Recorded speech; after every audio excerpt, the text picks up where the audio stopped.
Rusia está creciendo, pese a los esfuerzos de Estados Unidos y de Europa de implantar sanciones a su economía. Vladimir Putin se congratula de ello mientras sigue la carrera en Ucrania. Y el gigante ruso abre nuevos mercados en Asia y en el llamado sur global. Pese a ello, en el país se vive una alza de los precios que podría preocupar a largo plazo.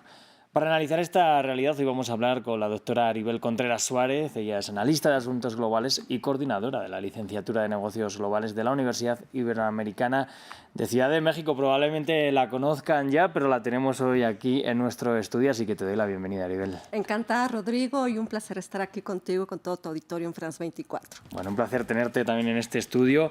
Vamos a hablar de ese crecimiento de la economía rusa. Según el FMI, para este 2024 podría crecer un 3,2% más que otras como la de Estados Unidos. ¿Qué ha hecho bien Vladimir Putin para intentar salir de estas sanciones que le están imponiendo Estados Unidos, la Unión Europea, y les ha pillado quizás de sorpresa a los socios de Ucrania?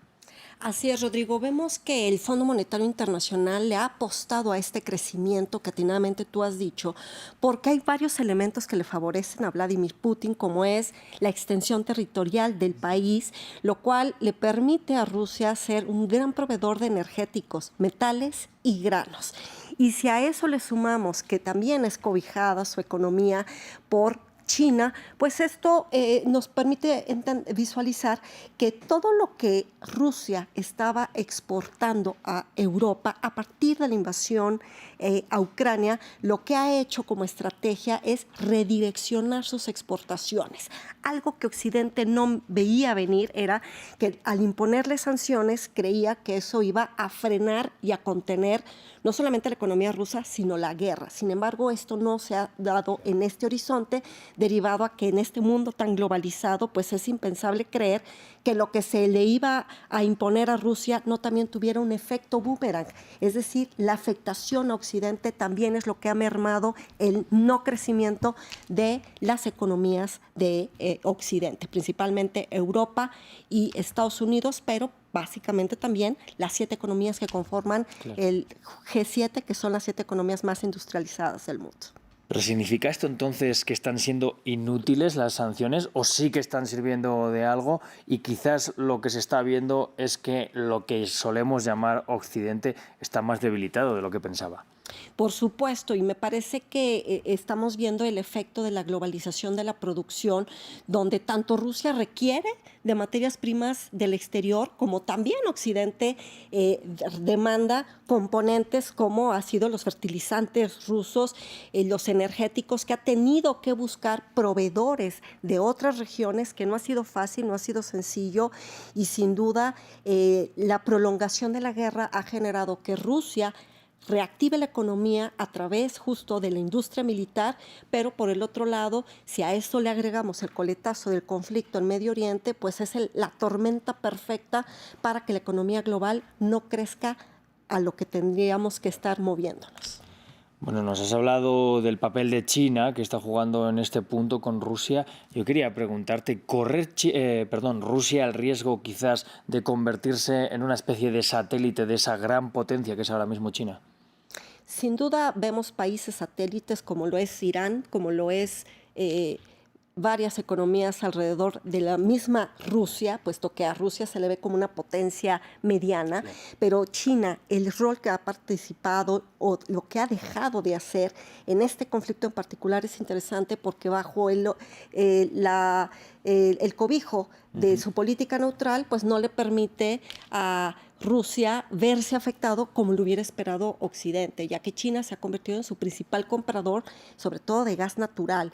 Un gas natural que durante este último paquete de sanciones de Occidente, pues es donde han decidido cerrarle la llave al gas ruso, pero tiene otras cartas de cómo barajear su propio juego. Lo hablábamos aquí durante esta semana, esas nuevas sanciones que ha impuesto también la Unión Europea al gas licuado ruso. Quería preguntarte por el papel que está desempeñando ahora Rusia en África. Hemos visto también en los últimos meses cómo ha ido entrando cada vez más el poder de Rusia en detrimento de otras antiguas potencias coloniales, como puede ser Francia, otros países europeos. ¿Está sabiendo explotar esa imagen o quizás ese imaginario colectivo de la antigua Unión Soviética, potencia antiimperialista, para entrar en África? Me encanta tu pregunta, Rodrigo, porque vemos cómo en esta línea imaginaria que divide a los países y que al sur se llama los países del sur global, han sido romantizados por propuestas y proyectos de la diplomacia de la deuda de China y también de Rusia. Estos dos gigantes cobijaron muy bien el continente africano y América Latina, esta región, por las vacunas. La diplomacia de las vacunas que llegaron de estos dos países arroparon a estas regiones y hay un sentimiento de entendimiento, pero también como de deuda, ¿no?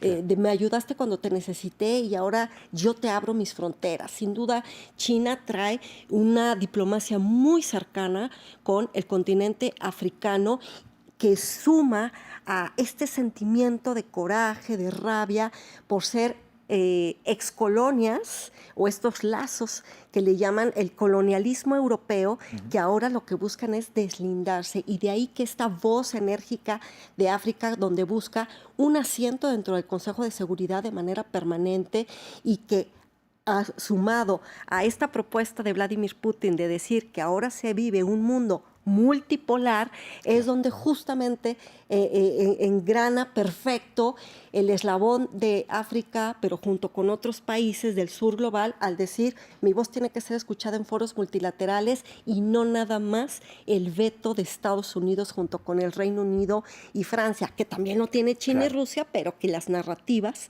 que venden pues son totalmente opuestas.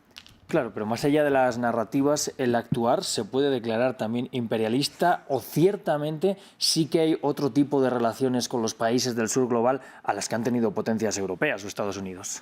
Por supuesto, y de hecho me parece que América Latina y el Caribe, que geográficamente es la naturaleza obvia de esta influencia de Estados Unidos, es una región olvidada, como también lo ha sido el continente africano, que es donde Estados Unidos no ha hecho prácticamente ningún tipo de diplomacia y donde vemos como materias primas tan valiosas que hoy son parte de las cadenas de suministro claves y cruciales para el sector, por ejemplo, de los vehículos eléctricos, tanto para Estados Unidos como para China, pues China tiene las puertas abiertas en África, como no lo es Estados Unidos, y en esta gran confrontación geotecnológica me parece que seguiremos viendo cómo la comunidad internacional se divide y estamos viendo como dos tableros, uno que juega Estados Unidos y el otro que juega China, así que las fichas las mueven según sus propios intereses geoeconómicos y geopolíticos. Bueno, estábamos viendo también en los últimos meses el poder que tiene el litio, los puertos también en Latinoamérica,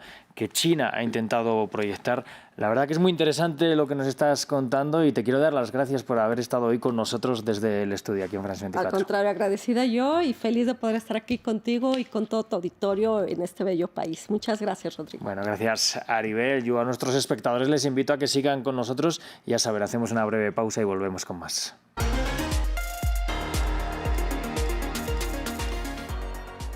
RFI y France 24 presentan. En Primera Plana les proponemos cada semana un análisis monográfico y en profundidad sobre un asunto candente de la actualidad internacional. Es la base para empezar a pensar nuevas cosas para el futuro de la Iglesia. Una culminación que parece como el camino ya pasado, sino hasta dónde va. Creo que va a haber esa búsqueda permanente de un equilibrio forzosamente inestable con sus momentos de crisis y sus momentos más apaciguados. Con diferentes voces y distintas perspectivas. Lo que los gobiernos tienen que hacer básicamente ahora es tener una nueva visión del sistema de cuidados. No se pierdan cada semana nuestra ventana abierta al mundo. No se pierdan En Primera Plana. En Primera Plana, un programa en colaboración con RFI presentado por Carlos Herranz.